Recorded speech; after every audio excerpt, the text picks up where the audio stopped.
All right, here we are. And I love having people that I can actually have a conversation with. And we're going to move this conversation a lot but so that we can really dive into it. And today we're talking about all the isms. What is it that in the isms, the racism, the sexism, the everything, what does it look like? And I'm making sure, excuse me for looking at the screen, as I'm making sure we're going live on IG at the same time. And when I look at all the isms, is it even real anymore? We'll talk about it because I'm sure you have an opinion. So we look forward to hearing your opinion on, is it real? Is it really happening? Because it's important for us to get into this conversation often until there's nothing to even talk about in that regard. Because if there's something to talk about, then it's happening in some way on all levels. So let's talk about it. Peace. When I am asked to speak, I embrace the calling. It is my responsibility to make sure to leave everyone inspired to elevate in all aspects of life. In the 26 states and 10 countries, it has been my energy that is infectious and magical. The impact elevates everyone to new heights. It's time to conquer our challenges. Relationships across the board, communication gaps, fear of the unknown, limited beliefs, and all that holds us hostage in life. The path to power is peace, and peace is the power to live by. The unique perspective that I bring to the table inspires all, professionals, executives, students, coaches, and athletes to reach their highest potential. That is why I, Sid McNary, am known as the secret weapon. Whether it is tackling mental health issues, success in business, or winning at life, every moment counts. Get ready to receive the tools to win. It's time to win at everything. Let's connect today. Peace. Hello, my name is Miles. Discover a powerful journey of resilience, purpose, and spiritual growth in the autobiography of a human by Sid McNary. In this compelling autobiography, McNary shares the personal challenges and triumphs that shaped his path to success while offering insight for professionals seeking deeper meaning and balance in their own lives. Drawing from his experiences growing up Catholic, participating in indigenous vision quests, and studying the Buddhist path, he reveals how diverse spiritual traditions ultimately guide us toward the same destination, connection with the Creator and our highest selves. Through practices such as meditation, yoga, and spirit medicine, McNary demonstrates how life's victories and hardships can become opportunities for growth, self-discovery, and lasting peace. The autobiography of a human is more than a memoir. It is an inspiring reflection for professionals striving to align purpose, personal development, and inner clarity. Available now on Amazon, this transformative story invites readers to reflect, grow, and step confidently onto their own path of self-discovery and peace.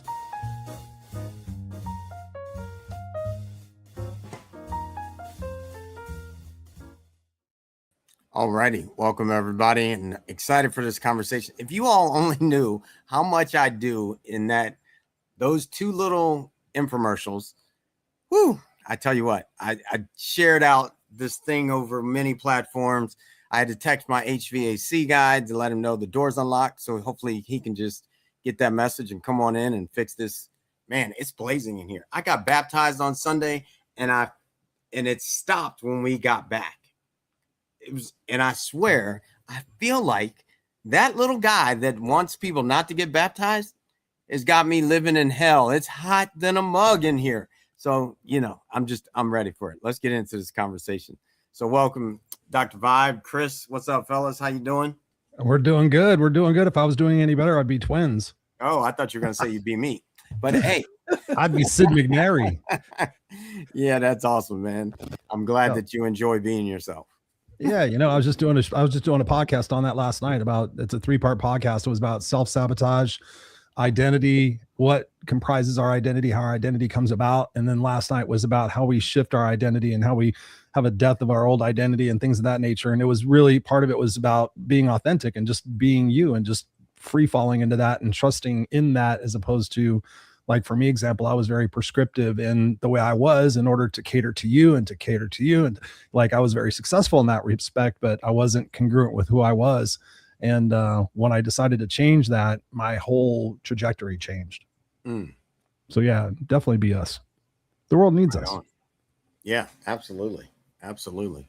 Dr. Vibe, how's it going? What's shaking? Well, my AC's working. Good on you. No, this is one of my favorite times of the week.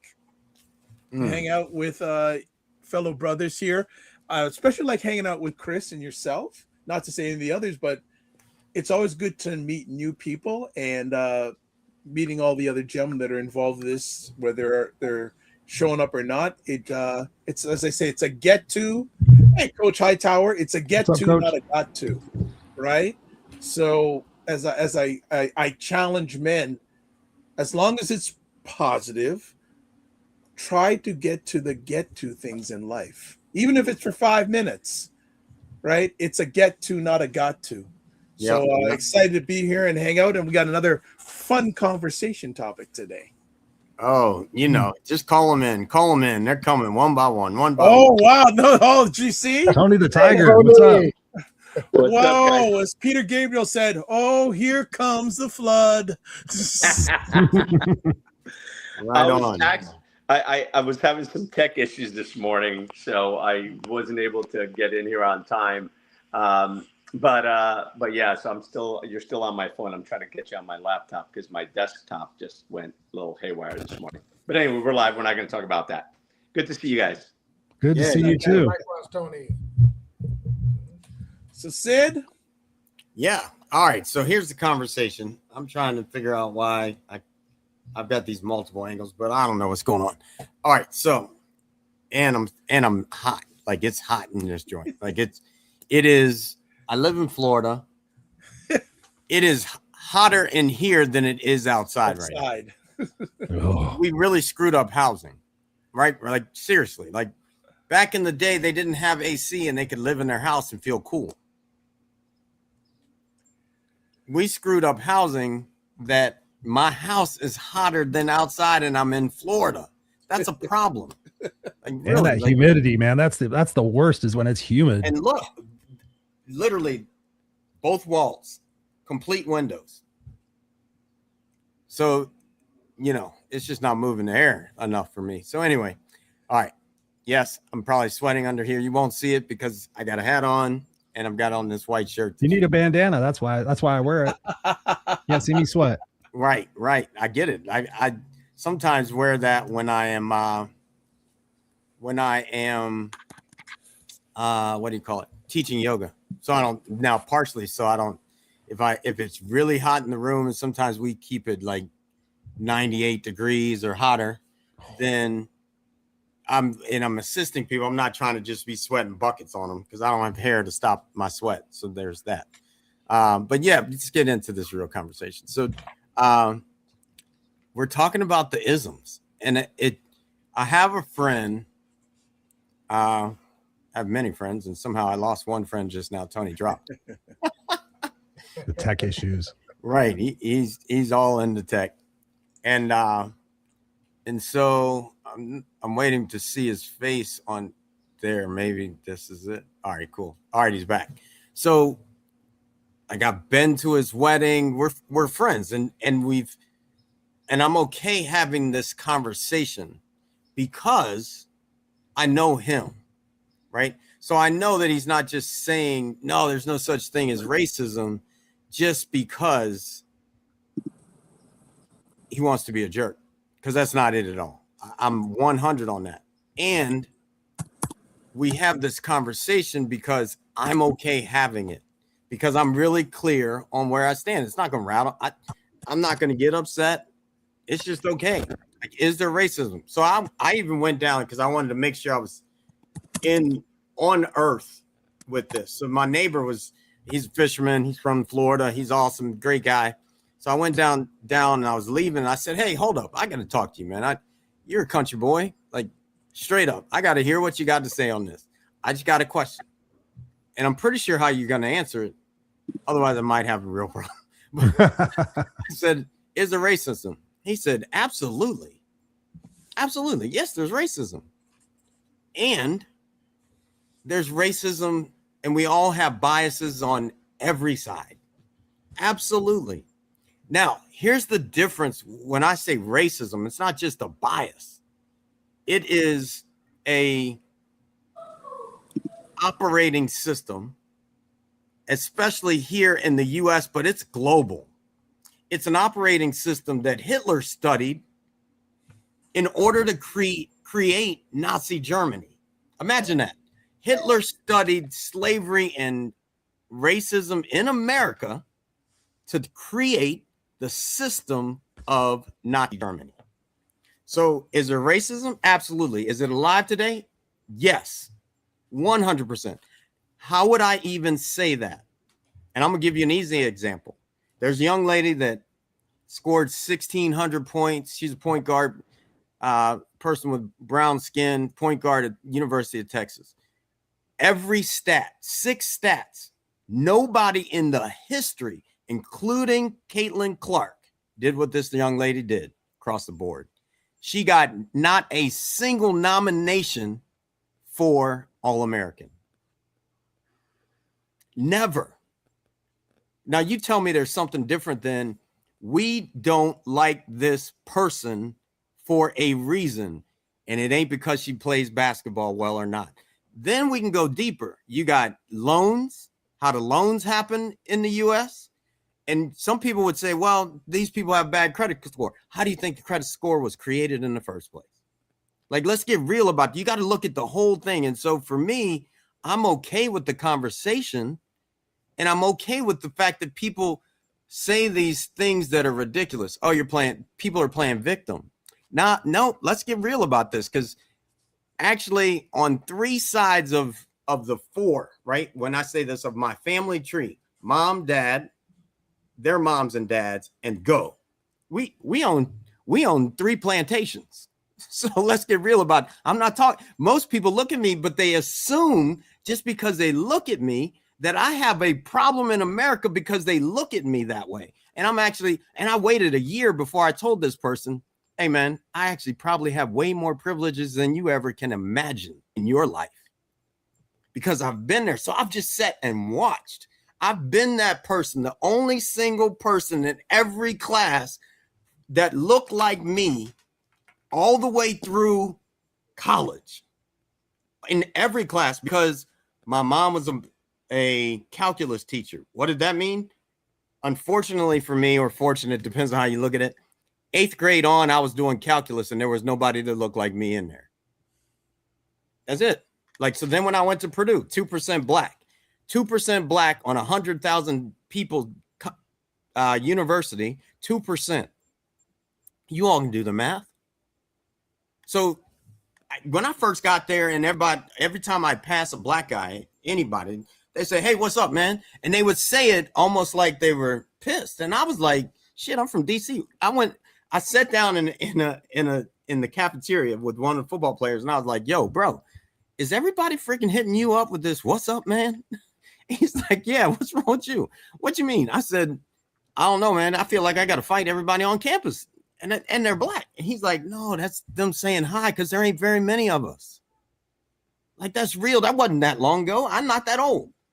Like, that's real. Like, all of these things. And yes, it is still happening. We got a president that comes in, and don't give me this DEI crap, because otherwise, why is our country falling apart when you replace them? So it ain't about DEI. It's about the fact that it was racism, period, exclamation point. And if it's not, then let the motherfucker come talk about it. Excuse my language. I just got baptized. Excuse me, God. So don't hold me up for the language on holy some language. BS. Like, it's just BS. Don't tell me that that's anything other than racism. It just is. And if you can't see it, it's okay.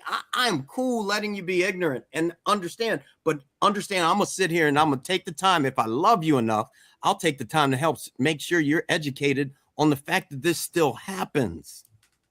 It's real. It's not It's not some made up thing. Like, it's real. And because this is what's tricky in America, and I get why those that don't necessarily fit in the system on the top making choices don't have top secret clearance and all that stuff. And I get why you would see it this way, that you see, oh no, it's economics. Well, let's go back to, who did Hitler study? To have racism against people that look like him? He studied here. And what did he create? An economic higher and lower thing. So yes, on that sense, someone that doesn't look like me, they would see it that way because they don't have to experience anything other than it's the economics. But when the economics are removed and you take Michael Jackson, Prince, you start taking these athletes and you say, okay, you start, yes, it is changing too. I'm going to say that. But you take these athletes and it's like, all right, it ain't just economics. Because now when you go to these athletes, like I just named the athlete from the University of Texas, it ain't economics.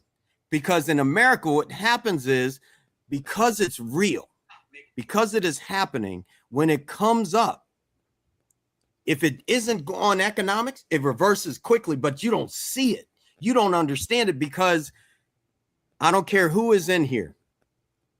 We are all ignorant in some way. Here's why I say that. I have no clue what it's like to be in Tony's skin. I have no clue what it's like to be in Chris's skin. So if you ain't in my skin, you ain't got a damn clue. You don't get to experience it. If you have a relationship with someone that looks like you and you walk in a restaurant, you don't get to experience what it's like for me and my wife to walk in. And I'm not saying it's bad. Hell, we walk in and everybody loves us because we walk in loving ourselves. But if I've never been taught that, then I wouldn't love myself, and people may be in the same reflection of the BS that other people experience. And so for me, and I'm gonna leave it with this, and excuse me for going long, because I preach over and over. Let's keep it quick. Let's keep the thing moving. But this is too important for me not to speak up, because I've experienced it. I've played soccer at 15 in England. You know, they didn't cheer for me until I crushed a Pakistani kid. And when I crushed him, I was like, damn, they're cheering for me for that.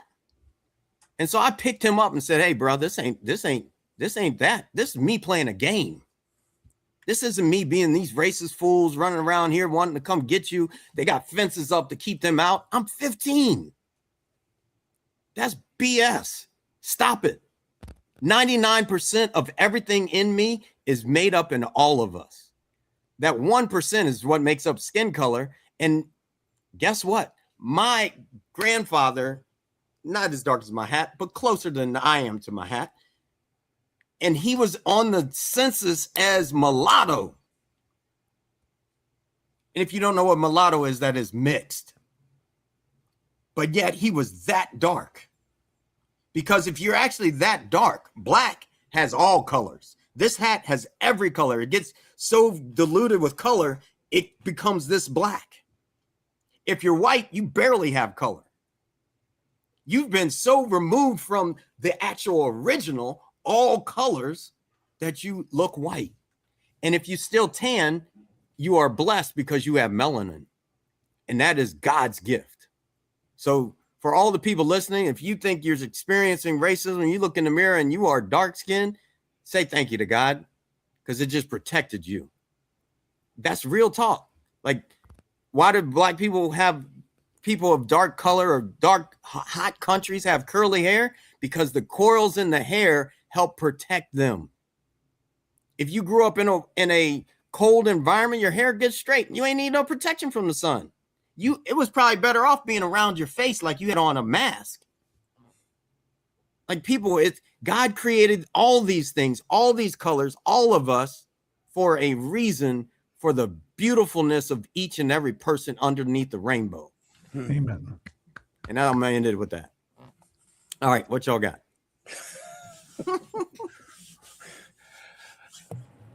All right, Dr. Vibe, go for it. No, I'm gonna defer to. I'm still processing the sermon there, so just I'm gonna pass the stick to somebody else first, not me on this one. I'm processing. Well, I think Tony, it's, your I think mic's it's like what you said, Sid. It's really about the labels we put on things, and it's all about the individual experience of what that person has gone through in their life.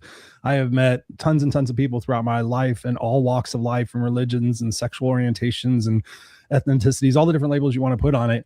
And depending on what that person experienced throughout their life shapes their perception of how they see other people and how they experience other people. I've had friends that grew up in the South that grew up in very racist families. And that's the only truth that they knew until they were exposed, until they went off to college or they went and moved to another state. And they're like, wait a minute, this is how my family treated these people based on how they looked. And so that person had to reshape their perspective and their perception of other people, but also their own personal identity of what they accept to be beautiful, what they accept to be equal, what they accept to be different. So they had to reshape their perspectives. But I love what you say, because, you know, at the end of the day, I tell people all the time, like, we're more the same than we are different. And I used to do this when I would do my professional speaking, as I tell people around the auditorium, and I'd say, look around. I say, you got black, white, straight, gay, Republican, Democrat, short, fat, you know, transgender, you got everybody here in the room. I said, and there's some of you in here in the room that will sit there and look at a person and have an opinion or a judgment about that person just based on how they look. And I said, that's unfair, because I didn't get to choose, as far as I know. Maybe, you know, preconception in the early light, I got to say, oh, I'm a white guy with brown eyes, and I got to pick all that, but I don't think so. But here I am. And so some of you guys are looking around the room. I said, but guess what? You split us down the middle. You can't tell us apart. I said, I can donate blood. You could donate a liver. You could donate whatever. We're all interchangeable people. So let's not look at what the person's packaging is. Let's look and see what's in their heart. And if we've grown up in a situation where perhaps we have a myopic view of another race or another sexual orientation or another religion, then perhaps it's incumbent upon us. And I teach people this, is like, have an open mind and be curious about that person and that individual, and don't look for the differences, because if you look for the differences, as we got going on in the world today, people are like, oh, well, those Republicans are those. I'm like, no. I bet you fucking you got like 99 things in common, and you got one thing that's supposedly separating you, but there's really not that much separating you, because at the end of the day, you kind of want the same thing. It's just the mechanism by which you're going through it, because you're putting labels on it. And so I think it's a healthy discussion for people that perhaps, if they're having that perspective, is to get curious and to get open-minded and start asking questions, and invite people into your home and have a multitude of people that come from different backgrounds, because it'll enrich your life. I know it's enriched my life. I grew up as a white kid in a black neighborhood, and I still remember my best friend's name was Tyrone. And then Tyrone, as we started getting a little bit older, I found that the black kids were calling me names. And I didn't understand. I'm like, we're all just kids fucking riding big wheels. And I remember I go home to my mom and I'm like, why are they calling me names? Why are they treating me differently? Why are they laughing at me? Why are they pointing fingers? Why are they calling you names?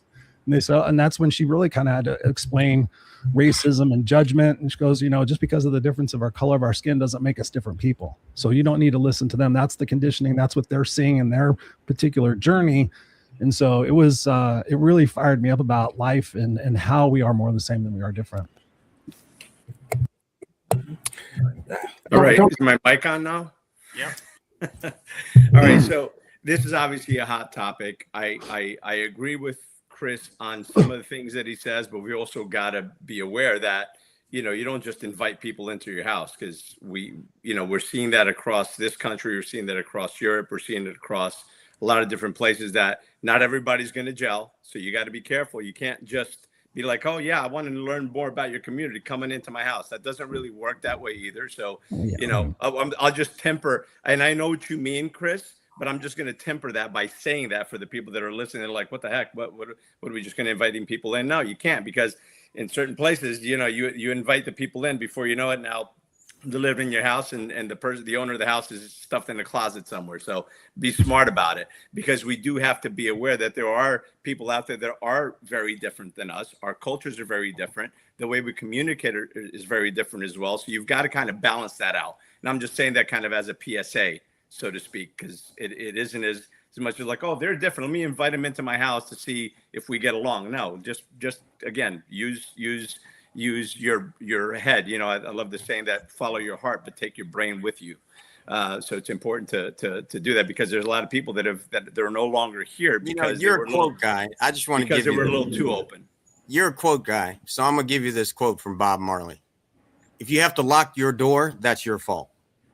If you can't let people in from all over the world, that's our fault. That's this country. We've created that crap that we cannot, because I'm here to tell you, there's never been a place I've gone in the world that people haven't just let me in their house. You're not wrong, Sid, but not everybody's the same is what I'm trying to say. Not everybody has your heart. Not everybody has the same intention. There's plenty of people out there that are saying, we're coming for you. And so, and in some places you do have to lock your doors, and it's not necessarily my fault, but if the community is breaking down for whatever reason, there's a lot of rampant crime, I'd be stupid to leave my door open. But my door is always open, by the way. All right, so let's get back to the topic at hand on the racism. But so people lock their door and freak out just because they see a black person. That's ignorant. But that's the ignorant part that you said. We're all ignorant about something, and ignorance is not, it shouldn't. A lot of people take it as offensive, and it could be offensive depending how it's used. But ignorance simply means that you don't know something about that subject or about that culture or whatever it is. I'm ignorant about a lot of things. The only thing I really know is that I don't know what I don't know. That's all I really know, right? And we're forever in this pursuit of knowledge and wisdom, and hopefully we're getting not just knowledge but some wisdom along the way. The one thing, racism absolutely does exist. Yet it's also important to remember that it exists across all colors, all platitudes, all depending on the situation. If you're a white guy in a black community, you're the one that's going to be facing the racism. You're a white guy in Africa. Wait. Have you been in the black community and faced the racism? Yes, I actually have. I've had a lot of weird experiences. Remember, I grew up in Newark. Hold on. So can you just give me one of them? Because sometimes people say these things and they ain't ever been around anything. They've never gone to Cabrini Green. They've never gone into the hood. Some people will say these things and they've never gone there. So if you don't have the real-time experience, stop spreading this noise that may just be noise. But if you have a real experience, you don't even have to say it. I trust you because you're you. And if you don't have the experience, stop living on someone else's experience. Because that's part of the problem. That's part of the equation of why racism continues, because most people, a lot of people, not all, but there's probably more people that, especially people of color, that have experienced racism than have not. Yet there are plenty of people that only live. If you live here at the beach, you see Sid smiles. So, and there's not, fortunately at this beach, there's more brothers than when I was in Santa Rosa Beach, because I used to call them the unicorns. Hey, can I find a unicorn? At some point, can I see a unicorn? Now I see one, I'd be like, oh, there's a bruh. Thank heavens that there is at least another one, just in case, because it was Redneck Riviera. And it was racist as I don't know what. Me and my wife sitting on the beach. Some random older white lady walking by, and then when she comes back, you guys shouldn't be together. I looked at Liz, and Liz was like, there's just some ignorant people. We left that town. I got to be honest with you. What the time that I felt racism the most, and it was racism, bro, and it was hate, was actually when I was hanging out with some black friends in a white bar. And I was with them, and we're just hanging out, we're eating, we're drinking, whatever. And I go to the bathroom. When I come back in, bro, if looks could kill, I'd been dead before I got back to the table. So I kind of felt the racism because I was hanging out with my black friends in a white, quote unquote, in a white bar or in a white town. And this was probably 25, 30 years ago. I don't even remember where it was. But I'm like, holy shit. And that's when I really felt that side of it. But I've had experiences where, walking into being the only white guy walking into a black space, and like that Eddie Murphy movie where Eddie Murphy, when was it 24 Hours or 24-Hour Cop or whatever. And he walks into the bar and he's the only black guy, and the music stops, the floors creak, and everybody turns. I kind of had the reverse of that experience. But listen, all that to say that the hate, there's plenty of love to go around. Unfortunately, too much hate to go around as well. And we got to understand that there's a lot of systems out there right now that are working on keeping us divided. And the more they can fragment us as a society, the happier that they'll be, because people divided can be controlled, right? United we stand, divided we fall. So the more divided we are into black and white and Hispanic and Asian and light-skinned black, because there's racism within the black community. If you're really dark skinned, you're going to face racism from that. If you're really light skinned, you're going to face racism from the darker skin in the community. So it's kind of crazy. So again, I just want to make sure that we're framing this around the whole problem and not just a black and white thing, because I've been told once in the past and you actually said, you know who this person is, and so do you, Christopher. And she said to me, says that black people can't be racist. I said, what are you talking about? She said, well, they can't be racist because they're the victims of racism. I said, stop. Racism isn't about black and white. It's about hate, and it's about ignorance and not understanding people's cultures, because there's people that are racist. Blacks are racist to Asians, and Asians to blacks, and whites to blacks, and blacks to whites, and Hispanics and everything else. This is happening now, and it's always happened. Yet as we continue to down the road of division, it's more and more difficult to come together. That's why it's important to have these conversations, right? Because the reality is we've all felt it at one point from one place or another. And it's just really about tearing down some of those barriers, understanding each other. To Chris's point, kind of invite them in so you can learn about them, right?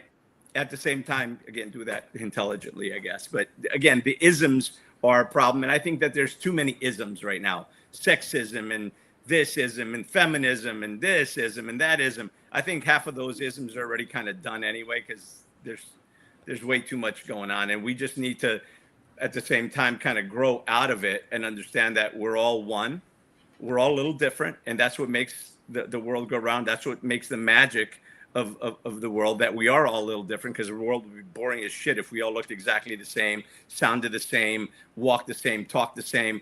It'd be a very boring place. So again, just about coming together and understanding each other. I think these conversations are epically important. So thanks for having it. All right, got to hear from Coach and Doc. Go for it. Coach, go ahead. Man, y'all said a lot, man. It was a lot that was covered in these grounds, and these conversations are needed. I can tell you, I was made well aware of racism at an early age. I never forget one of the things that stood out for me. I played football, so during the off season, I would go and run the hills, and it was a particular town outside of Oklahoma City that was known for racism. And I had to drive through it to get to a certain part. So on this particular summer, I decided to ride my bike to go run the hills. And I had to go through the town. And after about an hour running up in them hills, up and down, tired, muscles fatigued, and hot, because this is June. I get on my bike and I'm heading through this town. And I'm on the main street. And I hear the police and lights tell me to pull over. And I get to a four-way intersection. I'm confused, like, why is the police pulling me over on my bike? And cars are passing me. And they're looking. And the police came up to me and told me I ran a stop sign on my bike. Mm-hmm. Which to me was a form of intimidation. Consider I was on a bike and it wasn't a stop sign in front of me. Nevertheless, he proceeded to say I was on a motorized vehicle. And just that instant and just that stop being on the side of the road, embarrassed and feeling so degraded and inhumane, to be told that I was stopped because I ran a stop sign. I knew it wasn't a stop sign. But this was my first experience when it came to law enforcement. Also playing football, we will have some of the most strategic, dominating records starting off the season. No recognition in the newspaper, no recognitions in the radio. It can be some of the same teams that may have a 1-2 record that's still getting the publicity. They're not beating teams 50-0, 60-0. They're not having a 6-0 and 7-0 record, as well as which also actually plays a factor into when you're talking about recruiting. Because I went to a historically black school known as Frederick Douglass, that's very strategic by how they recruited, if they recruited from that area. So when it comes to racism, and I heard somebody state about just being welcome. Fellas, I have traveled this world, man, and probably seen more than 15 countries. I feel more unsafe here than I do in the other countries I go to. As Sid stated, all these people in these different countries, they're very welcoming. And so welcome that they will bring you in. Even been in Iraq, they welcomed me with open arms, knowing that I was over there as a military advisor and to them as someone coming to take over and destroy their country. They still was welcoming, still loving. We're probably the only nation that's had that, what I would call barbaric and violent nature that I live in a decent neighborhood, but I still got to make sure my doors are locked. I still got to make sure my piece is ready if I have to grab it. When I'm in other places, I don't feel like that. And usually the other places, I don't even have a weapon on me, but the people are so welcoming. It's only here. And we have to really ask ourselves, why is that? And a lot of that does play with racism. I heard someone say something about the division. The Harry Kissinger report was very detailed in what their report meant. And it took America, Canada, Britain, and some other countries that decided that they was going to attack. Well, let's not use the word attack. They're going to systematically approach these African countries withholding certain aids, creating certain problems such as Ebola and some of the other diseases intentionally. And this is a report that you can go pull up on the Freedom of Information Act. This is intentional to destabilize a country. We talk about national security. National security for who? So racism does play a major factor in so many things. And it's not so much that it's obvious. Sometimes it's more, as we see, more systematic. Right now, we redistricting throughout the country just so a particular commander-in-chief can get what he or she wants. Nevertheless, we use people and we use soldiers. I was having a conversation with someone was saying, there's no reason why soldiers should come back and still be homeless and sleeping underneath the bridge, considering what they have done. People not realizing the federal government and the commander-in-chief uses these systems for their personal benefit. This is not for the American people. When I was over there, and not to go too much in detail, it was mainly not so much the Americans' interests, but it was the corporations' interests. And have shit to do with the American people. And this is when we got to start asking ourselves, is capitalism really more important than humanity? So I believe these conversations, man, are very important, very well needed. And we really have to look at it as we continue to do what we're doing. And I say we because we're Americans and the whole world is watching us. Whole world is watching us. And we're ignoring it like nothing is happening. And we let things run rule. And as they run and rule, we're paying the price. Dr. Vaughn? Is becoming more of a society. Okay, well, I'm not an American. I'm a Canadian. So I don't know if that's. We still love you, bro. We're okay. Good. I don't know if that's fortunate or unfortunate, but I want to take a little bit of a different spin because we're talking about isms today, and I did some research. I just want to share 3 different definitions of an ism, if I have your permission, Sid. Yeah, go for it.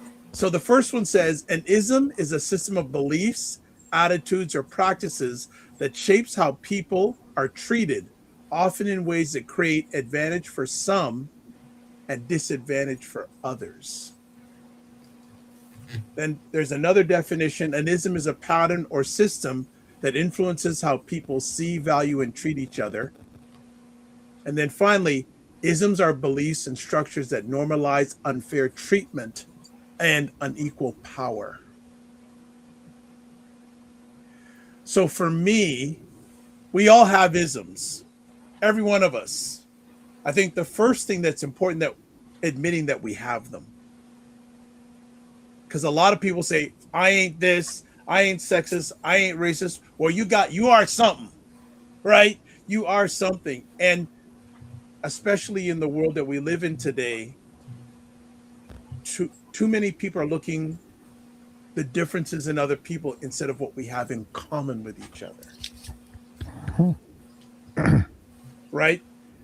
We all came, unless you came from the Flintstones, from a mother. That's something we have in common. Right?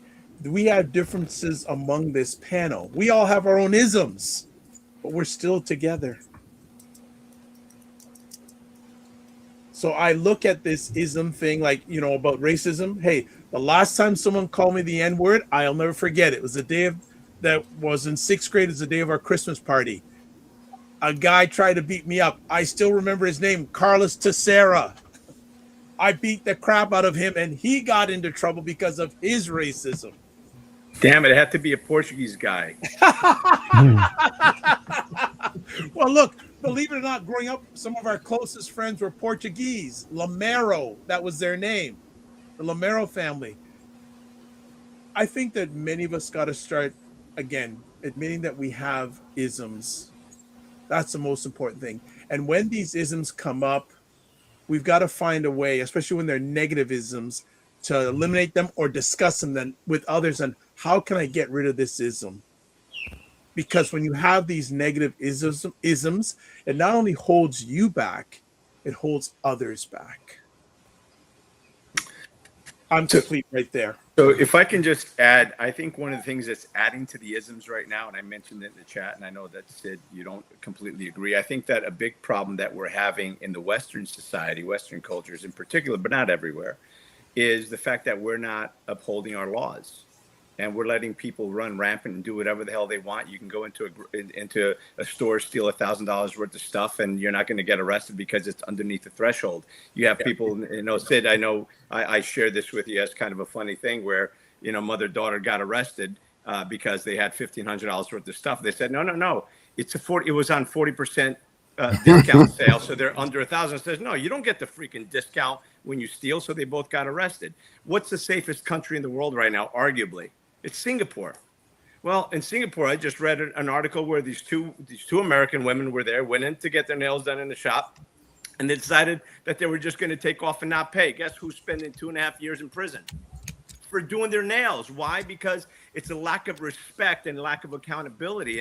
And I think that that's where things get back to is where's the accountability? Where's the self-respect? Because if there's no self-respect, there's no respect for others. If we don't respect the law, if we're spitting in cops' faces and we want to defund the police and we want this, and we're always pushing back against it, and I understand that there's problems, you know, in every situation, but the situation we're in now is very much because people aren't being held accountable for their words, their actions, and their crimes in many cases. That's why Coach Hightower's got to lock his door. That's why I live in a really good town. I'm locking my door anyway. Why? Because I'd rather not pull out my wireless. Yeah, but that the problem with all the things you named. See, this is where it gets tricky. Economics, most of the things you named were people that were lower economics being policed by the people with higher economics. Because yes, but when somebody's hungry, they don't go into a Best Buy and steal 3 TVs. I've been in a store where this guy, I watched them park their car, walk in the store, a father with 6 kids and a wife, put a steak in one steak in his jacket and went to leave. Cops are there instantly. They can't be instantly anywhere else, but they were instantly here. And so then I said, hey, hold up, time out. I'd like to pay for that steak. He didn't steal it. He was bringing it to me. I'd like to pay for that steak. No, you can't do that. Why not? I want to pay for the steak. So now lady says, here's a pen, because this is back when I needed to sign something. And she said, here's a pen. I said, hold up. It was Aldi. No, it was Safeway. We're in Safeway. And you just handed me a pen from frickin', at the time it was BB&T. I said, so you stole the pen. Can we get the cops over here? She's got a pen. It's not her frickin' pen. So, but the people that want to make the laws, they don't abide by the laws. So screw your laws. But that's my point, Sid. It goes right back to that, because the people at the top, it's laws for thee, but not for me. We need to start applying the law to everyone, including and especially, by the way, the people at the top that are the ones making the laws, writing the laws, and forcing us to comply with all these stupid laws. This should be held to a higher standard, because they're the ones that are writing these laws, instead of being able to skate because they're a politician, because they're above the law. But it starts at the top, Sid, 100%. Everyone needs to be, the law needs to be applied evenly to everyone, and it's really not. And as you and I both know, if Obama did, half would be a lot. If Obama did one thing of these Trump things, he's gone, bro. That's a fact. True. That is a fact. If he did the Epstein file things, proven or not, the Epstein files. Wait, hold up, time out. I Files. just said proven or not proven. Files, right? I just said proven or not proven. If he were even in the conversation, if he's even in the conversation as a black man in America, it don't work out for him. They just did a great job bringing him up that nobody could get him. He's a Bush. They did a great job bringing him up that no one could get him. That's called racism. See, that's really where it's so far now, because it's so far out in a freaking weird way. It is so far out. And first thing first, we have to acknowledge that it exists, or we can't clean it up. Because it's running such a freaking current underneath that we have to acknowledge. It's like, why is my house so hot? The AC is on. I can hear it outside, not working well, but the AC is on and it's not getting cold. That's because there's a problem. We have to actually say, all right, what's the problem? Now, not only is racism a problem, Robert put in the thing, respect for oneself. Yes, that's another problem. I was just at a 5th grade graduation. Kids noisy as heck. Two of the other ones being obnoxiously ridiculous. The older kids, like someone said something, they clap. Now these kids keep clapping for a good 30 seconds just to make noise. Parents do nothing. I looked at the guy next to me because I saw him making a bunch of faces and stuff and all this stuff going. I said, yeah, man, they raising kids different today. And he started laughing. I was like, these ain't my kids. He's like, how old are your kids? 30, 20, 25 to 30. Like, nope, not my kids. They don't move like this. So yes, it starts out self-respect. My self-respect said I wasn't going to walk my kids into any place and let them make me look like an idiot. So self-respect. Yeah, I dare you. I double dare you to walk in and make me look like an idiot. That's just what I came from. So that's how I went downhill.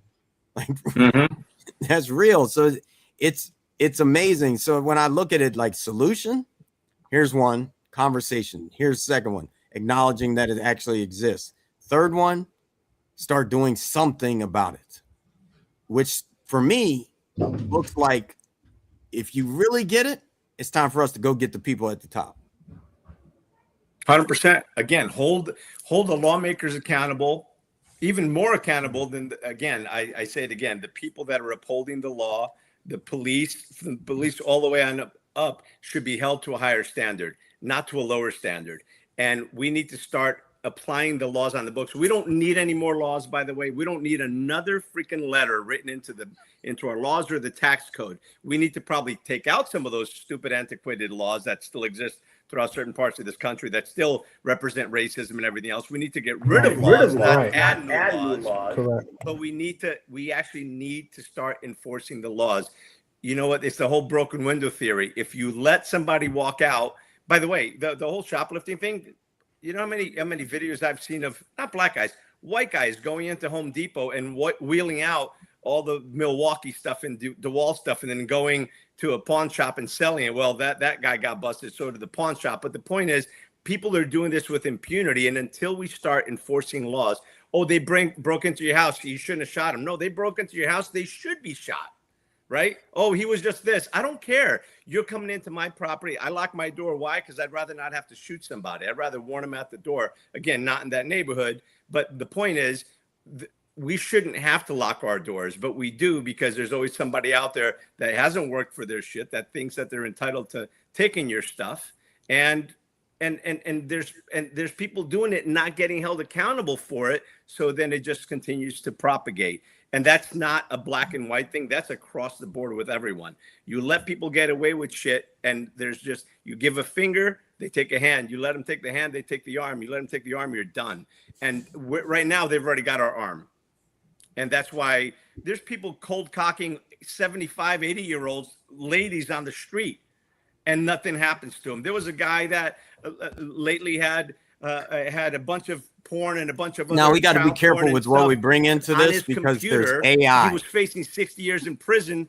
The judge gave him 1 day, 24 hours in prison.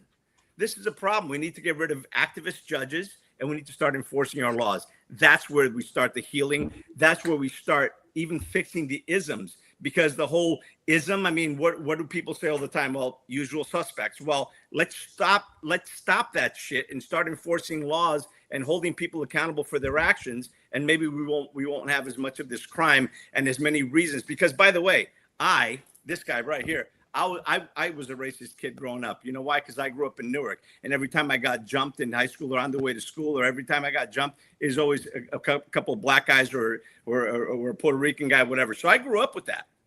I grew up fearing that, because I grew up in a community that they lived in fear, because that's who was committing the crimes. Of course, I grew up, and I opened my mind, and I learned, and I grew, right? Because we're all supposed to grow and grow through our life's experiences.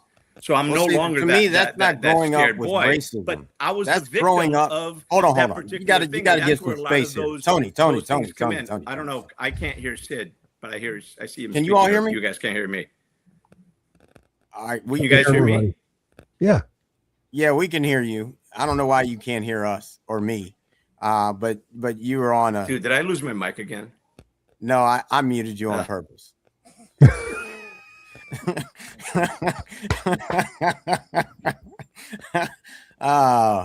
Yeah, I don't even know where to go from that rant. And he dropped because he thinks I closed his mic. Yeah, I don't know. I don't know where to go. I have no clue. So y'all got to bring it back into focus, because it was. Well, it goes back to the other side of the conversation, is the hypocrisy. I think that's where kind of Tony was leading to, is the hypocrisy and the double standard of do as I say, not as I do. And even Trump said himself, he goes, I'm exploiting the tax laws that you guys wrote. He goes, so am I at fault for that, or are you guys at fault for creating it? And so I think it comes back to that ability just to look within ourselves at our values. I teach people this all the time, is like, what do your values say about your actions? And are your actions congruent with what your values say? So if your values are about equality and inclusivity, then what are your actions saying about that? And if they're not in alignment, then that's a question for us to ask ourselves and say, okay, how can I be in better alignment? Perhaps we get out of alignment, which sometimes is not that hard to do if we don't have people holding us accountable and having these awesome conversations where we can sit there and say, okay, let me check my shoe shine on this and make sure that I'm doing what I can be doing in order to make it better. And I think it's obviously about the conversation we have here, and the people that are listening and watching. Go have those conversations with other people in your community, and let's begin to build a fire around the fact that there is something that's going on, and how can we all do a better job of being a part of the solution rather than part of the problem. And that's the way I see things, as I continue to educate people and educate myself, and having these conversations and being able to say, okay, well, explain to me where you're coming from. Help me understand what it is that you're saying. Tony and I have these conversations all the time. Tell me about, okay, how do you feel this way? And where does that come from? And then we start to do that. And sometimes by examining where we come from, we can sit there and say, okay, well, there's something that I can adjust on this. There's something that I can make a little bit different, a little bit better. Cool. Dr. Vibe, you popped out for a minute just in case you were trying to say something. No problem. I'm gonna wrap up with a suggestion, because I also feel not only does it have to stop from the top, but each one of us have to take a look at it. So here's a suggestion when it comes to someone who has isms, or men who have isms. First of all, name it. Don't say, oh, that's how those people are. Call it what it is, whether it's racism, sexism, classism, ableism, whatever it is. Number two, look inward. Ask yourself, where did I learn this view? Who in my life taught me to think this way? And what would they say if they knew I still believed it? Then this could be challenging for a lot of people. Change your circle. Spend more time listening to people who live the isms instead of arguing with them, and spend less time around people who treat bias as a joke. Number 4, act in your zone of influence, in your family, in your workplace, your school, your church, your gym. Challenge the jokes, the stereotypes, and the unfair patterns. And then finally, stop waiting for the perfect moment or perfect answer. Stop waiting for the perfect answer. The isms shrink every time a man chooses to speak up, show up, and stand differently. So the solution is name it, own it, change it, and keep going. I'm complete. All right, Doc or Coach, your 30-second wrap for Hey, I'm in agreement with Dr. Vibe. Name it, own it. We all know what we're dealing with things that we may not be comfortable with. That also goes back to just being a better version of you. So find what that is, man, and continue to strive and just be a better person. That's what it boils down to me. I'm complete. Tony. Well, I would say that, many people have isms. I don't know that everybody has a ton of them. I think that sometimes just awareness and maybe sometimes, I heard one this is kind of funny and not funny, and it may come out wrong or not wrong.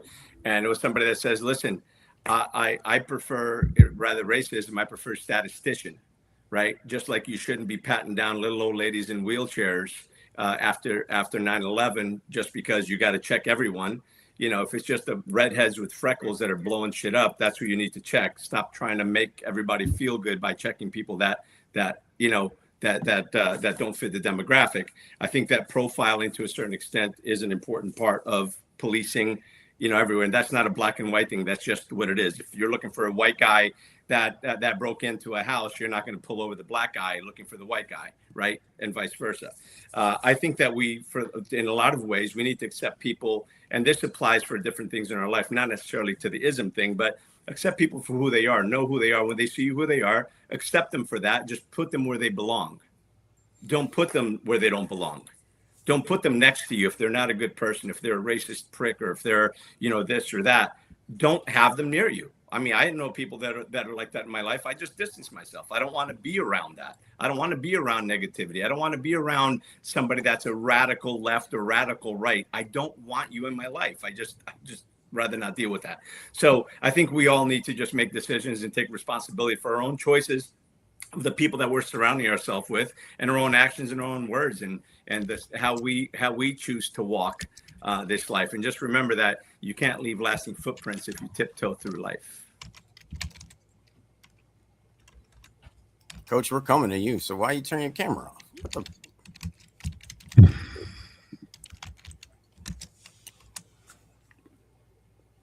He's being shy. Oh, I missed that. Cool. Who did I just lose? Oh, you lost Tony and Coach. No, there we go. Oh, Tony's back. Yeah. Oh, he hit me. He's like, I don't want to talk to that guy no more. Chris, you got 30 seconds. Go for it. 30 seconds. I think it really goes back to educate yourself, be a part of the solution rather than part of the problem. For us in our household, having a 9-year-old kid, whenever it's a particular time of the month, whether it's Cinco de Mayo or Black History Month or whatever it might be, we take our opportunity, 9/11, whatever something is going on that's timeliness, we sit there and we go on television and we look for documentaries. We look for historical movies. We look for things that speak to the origin of a lot of these situations so that we can educate ourselves and educate our son, because he is the future. And so that's one of the big things that we do is we take that opportunity in looking at slavery and looking at plantation owners and looking at the diversity of society as it's evolved. And it hasn't been that long ago. It's really about educating ourselves and then going out and having these conversations like we're doing right here, which I appreciate you, Sid, for doing. And calling it out when we see it within our friends and our friend groups, no matter where it might be coming from. That's something that I prided myself on over my life. When I've heard something, I'm like, tell me more about that. Tell me what the meaning is behind that. And sometimes I'm making an assertion or assumption about what that person's saying based on the way they said it. And then I give them that opportunity to rephrase it. And then it changes my perspective about it. But also at the same time, I can also say, have you heard yourself? Can you consider, if you look at it from this perspective or this person's demographic or this person's historical aspect, how that might be taken differently? And hopefully you're with somebody who could sit there and say, you know what, I never really considered that. Or like Tony said, you know, if you find out that somebody is a certain particular way, which I have unfortunately found in my life, where I have found people that were racist that I had no idea that were racist, but they finally let something slip. And I'm like, explain that more to me. And then they'll say something and then they'll dig the ditch a little bit deeper. And that's where I sit there and say, have a nice life. All right. Yeah, but you know what? I think if I can just jump in. We can't go. Well, this is a 30-second close, man. I know. Close. Bring it back but there was next week. something. You know what? I'll tell you what. I'm not going to say what I was going to say, but I'm going to say. So you're going to try to add something different. Slavery. Like, I was going to this say guy, like, we can't stick to the rules in here. Like, how are we going to stick to the rules when we get to the White House? Listen, slavery we can't wasn't stick to a them black in here. and white thing. I just want to remind everyone of that. That is all over the place, all over the world. So let's just make sure that we kind of put that in the conversation as well. Sorry, all right. Sid. Okay, thank you.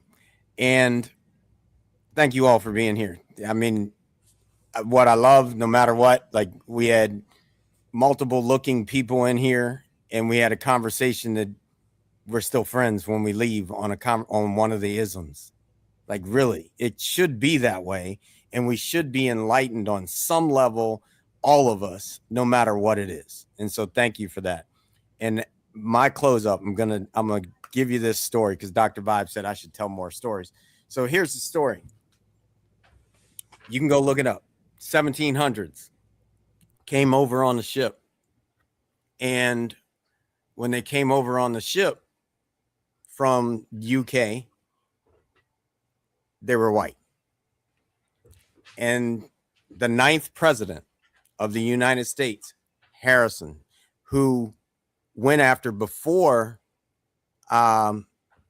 Abraham Lincoln went after stop slavery. He was assassinated.